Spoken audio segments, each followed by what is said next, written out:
Look at your hands. Now, look into the dark corner of your room. In 1978, 24 employees of a tech company watched a routine training video. None of them finished their shift. They didn't die, they just stopped being themselves. What you're about to hear isn't a creepypasta. It's a consciousness relocation protocol labeled as a technical error. If you feel pressure at the base of your skull in the next few minutes, do not pause. The damage is already done. Today, I'm opening the file that Bunny Smiles and Async tried to erase. I'm going to show you the exact mechanics of how an image can rewrite your survival instinct. By the end of this video, you'll understand why certain childhood memories feel wrong, and why the 78 tape is proof that your identity is just software, and it can be hacked. Have you ever had the feeling that your house isn't your house? That the face in the mirror took a millisecond too long to blink?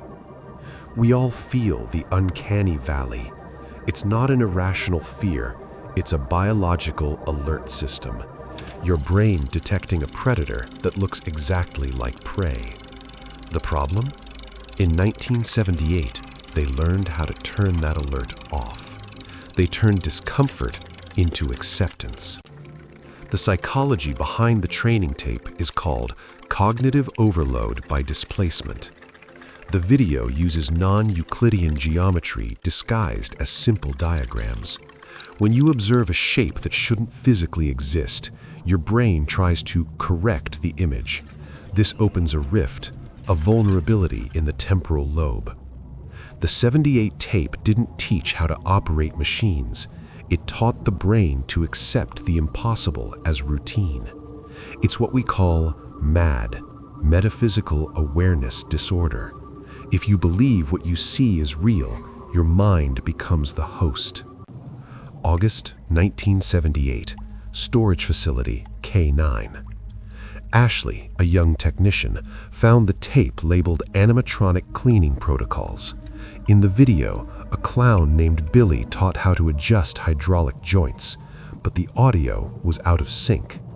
Billy wasn't talking about machines, he was repeating names: Jack, Susan, Charles, Rosemary. Ashley didn't leave the room. She was found 3 days later inside one of the animatronic shells. The coroner said there was no struggle. She climbed in herself. Her eyes were open, but her retinas had burns in the shape of barcodes. She saw something she wasn't supposed to see, and now she is beautiful. How did they do it?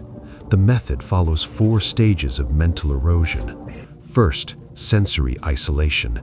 The use of 19 Hz frequencies, inaudible, but they cause the eyeballs to vibrate. You see shadows where there is nothing. Second, identity distortion. The video asks you to repeat, "I am not real. The shepherd leans on me." The repetition breaks the ego barrier. Third, the acceptance of horror.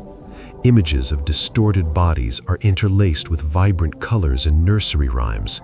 The brain associates trauma with pleasure. And fourth, the trigger, a command word, a specific sound. Once installed, you no longer need the tape. You are the tape. It's terrifying to think your mind is that fragile, that an HR employee in 1978 held the keys to your sanity. They didn't want better employees, they wanted empty vessels. Vessels for something that has no form, but needs a face to walk among us. If you feel this video is making you anxious, that's your instinct trying to fight the original programming. But the 78 tape never stopped running, it just changed format. Nothing is worth the risk. That was the final message of the tape. But what happens when the risk is already inside your home?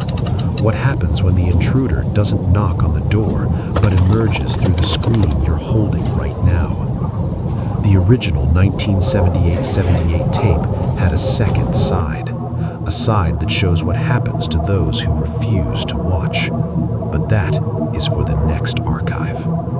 Stay away from mirrors tonight. They're starting to sync up.